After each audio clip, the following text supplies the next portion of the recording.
Yes, please talk to us about the Okay. journalist. We have to stop this program now. Yes, I can hear you right now.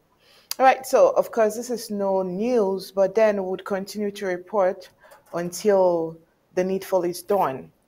So the Colonial police brutalizes police and journalists in Buea, the chief town of the Atlantic zone of the Federal Republic of Ambazonia. The journalists were stopped to cover a protest of women calling for the release of some 50 youths arrested arbitrarily last week. So on Thursday, colonial forces once again escalated their crimes against humanity in southern Cameroon's Ambazonia with continued arbitrary arrests and suppression of press freedom amidst peaceful protests led by women demanding the release of their detained sons and husbands.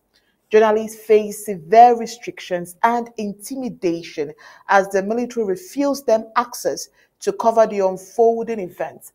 This violation highlights the ongoing attempts by occupying forces to stifle accountability and prevent exposure of their actions.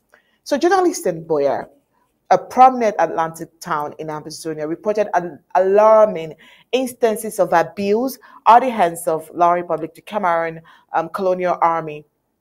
The incident occurred as journalists arrived to document a peaceful protest organized by mourning mothers whose children were arbitrarily detained by the occupying forces.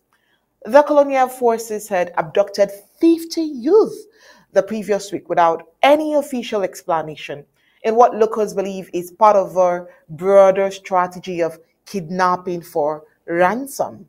So, after a week of silence from authorities, the women, dressed in black as a sign of mourning, assembled outside their colonial military headquarters, demanding the immediate release of their sons.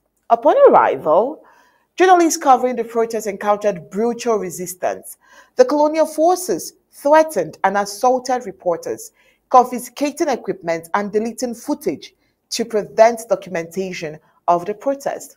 This crackdown on the press not only underscores the severe limits placed on media freedom in Amazonia, but also reveals a decades long pattern of press stifling, intimidation, suppression, which leads to intensified concerns about the safety of innocent civilian populations in Amazonian community. And this is not the first of its kind. Mr. Chow, what would you say?